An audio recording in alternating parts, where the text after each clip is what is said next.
మేము నీకు కనిపించడం జరుగదు. నేను మదాసురుని దైత్యగురు చివన ఋషికి దృష్టిపుత్రుణ్ణి. ఆయనే నన్ను తమరి సేవకై పంపారు. చవన ఋషితో మాకేంటి సంబంధం? లేకుంటేనే కానీ తమరు ఈ మదాసురునితో సంబంధం పెట్టుకోవాలి దైత్యగురు. ఎందుకంటే తమరి శరణలోనికి వచ్చానుగా. మేం మా దివ్య దృష్టితో చూడలేదు. నిజం ఏమిటో? ఓం నమః శివాయ. ఓం నమః శివాయ. వారు నిన్ను ఉత్పన్నం చేసినందుకు ప్రాయశ్చిత్తం చేసుకుంటున్నారు. దీనికి స్పష్టమైన అర్థం ఇది: నీవు శివారాధన చేస్తే ఏమీ లాభం ఉండదు. నీవు శక్తిమాత యొక్క ఆరాధన చెయ్యి. వారు నీపైన ప్రసన్నురాలై సఫలతను వరంగా ఇస్తారు. నాకు తమరి చరణాల వద్ద శరణు నీయండి గురుదేవా.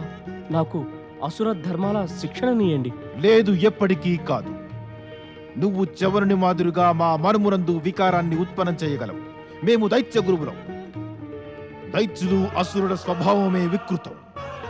వారి గురువు కూడా వికారగ్రస్తుడైతే ఆ అసురుల వికృతం ఎంతవరకు హద్దులు మీరిపోగలదో ఎవరు చెప్పగలరు? అందుకే నువ్వు మాతని ఆరాధించేందుకు ముందు నిన్ను నువ్వు శుద్ధుడుగా చేసుకో. అప్పుడు మా వద్దకు రా. తమరి ఆజ్ఞానుసారమే గురుదేవా. ఓం ఐం హ్రీం చాముండాయ నమః. ఓం ఐం హ్రీం చాముండాయ నమః. ఓం ఐం హ్రీం చాముండాయ నమః. ఓం ఐం హ్రీం చాముండాయ నమః. ఓం మదాసురుడు దేవీ ఆరాధనలో నిమగ్నమైపోతాడు. అతను వరాన్ని కాంక్షిస్తూ ఉంటాడు. కానీ అతని భక్తి ఫలిస్తుందా లేదా అనేది భవిష్యత్తుకు మాత్రమే తెలిసిన విషయం. ఇంకొక వైపు ఎప్పటి వలెనే భ్రమణం చేస్తున్న దేవర్షి నారదుడు, పర్వతముని ఒకనాడు ఆకాశ మార్గంలో గణేశలోకం సమీపంగా భ్రమణం చేస్తూ వెడుతున్నారు. నారదుణ్ణి గంభీర ముద్రలో ఉండటం చూసి పర్వతముని ఉండబట్టలేక దేవర్షి నారదుణ్ణి అడిగారు. ఏం ఆలోచిస్తున్నావు మిత్రమా? ఆలోచిస్తున్నాను మిత్రమా, శ్రీ గణేశుని దర్శనానికి వద్దా అని. అలా యోచించడానికి కారణం?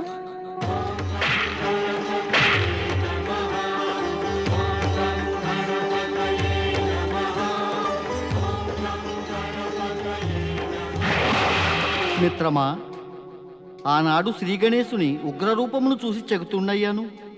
శంకిస్తున్నాను, పొరపాటున్న మాటల వల్ల వారికి క్రోధం వస్తే. మరక్కడికి వెళ్ళకనూ ఉచితంగానుండదు. ఎందుకంటే మనం ఈ దారినే వెడుతున్నాము కదా. ఇది వారికి తప్పక తెలిసి అయ్యుండును. మనం అచటికి వెళ్లకుండా ఆయనని ఉపేక్షిస్తే ఆయనకి క్రోధం రాదా? దేవర్షి నారదా, కృపతో గణేశలోకం విచ్చేయండి. మాకు దర్శనమియ్యండి. నారాయణ నారాయణ. ఇప్పుడు శ్రీ గణేశుడు మనల్ని చూడనే చూశారు. ఇక వెళ్ళవలసినదే శ్రీ గణేశుని వద్దకు. జయ జయ దుఃఖహర్తా జయ జయ. జయ జయ సిద్ధి వినాయక జయ జయ. జయ జయ గౌరీ పుత్ర శ్రీ గణేశ. జయ జయ శివనందన శ్రీ గణేశ. విచ్చేయండి దేవర్షి, విచ్చేయండి మునివరా. తమరిద్దరికీ ప్రణామములు. శ్రీ గణేశ, నిజమేమంటే మేము ఇచ్చటికి వద్దామని అనుకుంటూనే ఉన్నాం. తమరి స్వరం వినవచ్చినది. ఇక మేము తమరి సేవకై వచ్చేసాం. దేవర్షి, తమరు మాకు పూజ్యులు. తమరి దోషాలను వెదికే అధికారం మాకు లేనే లేదు. కానీ నిజం ఏమంటే దేవర్షి, అకారణంగా మేమంటే భయభీతులై రావాలా లేదా వద్దా అనే మీ మనసులో పడిపోయారు.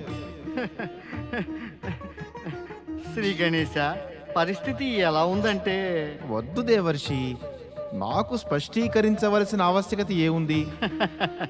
నేను మీకంటే చాలా చిన్నవాడను. ఇక క్షమించమని అంటున్నాను, ఏదైనా అనుచితంగా అని ఉంటే కనుక. దేవర్షి, ఈ మధ్య తమరి మనసులో తమరి బాల్య సఖుడైన పర్వతముని పట్ల అత్యధిక ప్రేమ ఉద్భవించినట్లుంది. అందుకే సర్వదా వీరిని తమ వెంటే ఉంచుకుంటున్నారు. లేదు గజానన, వాస్తవానికి జరిగినది వేరు. ఇది కేవలం సంయోగమాత్రంగా అయింది. సఖుడు నారదుడు నాకు ఆకాశ మార్గాన కలిశాడు. మేమిద్దరము కలిసి చ్యవన ఋషి ఆశ్రమానికి వెళ్ళి వచ్చాం. చ్యవన ఋషి ఆశ్రమమా? ఓహో, ఆయన దృష్టి నుంచి ఉత్పన్నమైన మదాసురుని చూడడానికా? దేవర్షి, ఇది ఆశ్చర్యదాయకమే కాదు, క్లిష్ట పరిస్థితి కూడా. దైత్య గురువు శుక్రాచార్యులు శక్తికై తపస్సు చేయడానికి అతన్ని ఆదేశించారు. ఇక మాత పార్వతి శక్తి ఉపాసన చేసినంతనే ప్రసన్నురాలయ్యే తీరుతారు. ఇక శక్తి స్వరూపాన్ని ధరించి పరమశివుల మాదిరిగా అవశ్యం మదాసురునికి ఏదో విచిత్ర వరం ఒకటి ఇచ్చేస్తారు. ఈ విషయమై నేను వారిని సావధానంగా ఉండమని చెప్పాలి. ఓం ఐం హ్రీం చాముండాయ నమః. ఓం ఐం హ్రీం చాముండాయ నమః. ఓం ఐం హ్రీం చాముండాయ నమః. ఓం ఐం హ్రీం చాముండాయ నమః. హ్రీం చాముండాయ నమః. ఓం ఐం హ్రీం చాముండాయ నమః. ఐం హ్రీం చాముండాయ నమః. ఓం నమః శివాయ. ఓం నమః శివాయ. ఓం ఐం హ్రీం చాముండాయ నమః. ఓం ఐం హ్రీం చాముండాయ నమః. ఓం ఐం హ్రీం చాముండాయ నమః. ఓం నమః శివాయ నమః. ఓం నమః శివాయ. ఐం హ్రీం చాముండాయ నమః.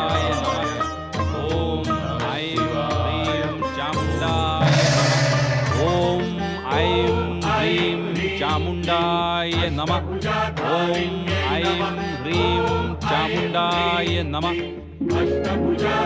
ఓం ఐం హ్రీం చాముండాయ నమః. ఓం హ్రీం ఐం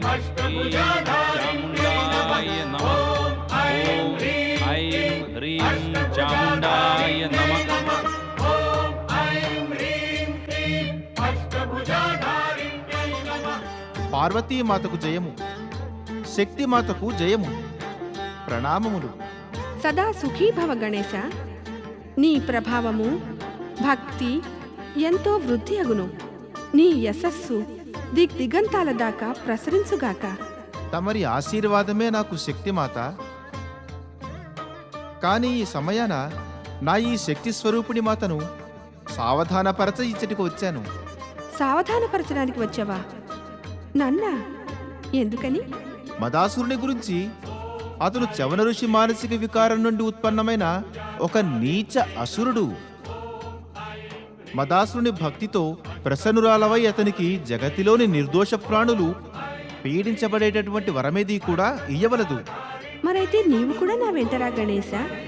ఒకవేళ నా వలన ఏదైనా తప్పు జరగబోతే? అలా అనకండి మాత, నేను తమ పుత్రుడిని. ఇక ఏనాడు పుత్రుడు తమ మాతలోని తప్పులు వెతకనారంభిస్తాడో ఆనాడు సూర్యప్రకాశం ఉన్నా కూడా ఏమీ కానరాదు. తమరి తప్పులను వెదికేంతటి అపరాధం నేను చెయ్యలేను.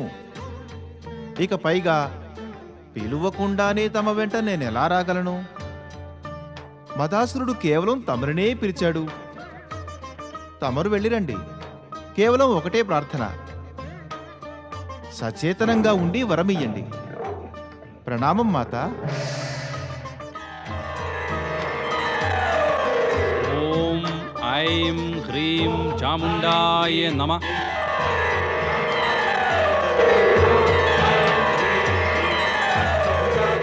ఓం ఐం హ్రీం చాముండాయ నమః. మాత, మదాసురుని భక్తితో ప్రసన్నురాలివై అతనికి జగతిలోని నిర్దోష ప్రాణులు పీడించబడే వరమేది ఇయ్యవలదు. ఓం ఐం హ్రీం చాముండాయ నమః. మదాసురా, భక్త మదాసురా, మాతా, నేను నీ తపస్సు ఆరాధనలతో ప్రసన్నురాలనయ్యాను పుత్ర. వరం కోరుకో. మాతా శక్తి, దైత్యగురువు నిజమే చెప్పారు. తమరు మనోవాంఛిత వరాన్ని ఇచ్చేటందుకు అవశ్యం ప్రత్యక్షమవుతారని. నేను తమరి దర్శనం చేసుకుని ధన్యుణ్ణయ్యాను. నేను నీపై ప్రసన్నురాలనయ్యాను మదాసురా. వరాన్ని కోరుకో. మాతాశక్తి, దైత్యగురు శుక్రాచార్యుడు వరం విషయమై ఏమీ చెప్పనేలేదు. నాకు తెలియట్లేదు నేను ఏం వరం కోరుకోవాలో. నేను నీకు వంశవృద్ధిని వరముగా ఇస్తున్నాను. నీ వంశము వృద్ధి చెందును. నీవు శక్తిశాలి పుత్రులకి తండ్రివవుతావు. కానీ జగత్తులోని ప్రాణులకు నీవు కష్టం కలిగించే కార్యమేది ఎన్నడూ చేయరాదు. శుభమవుగాక.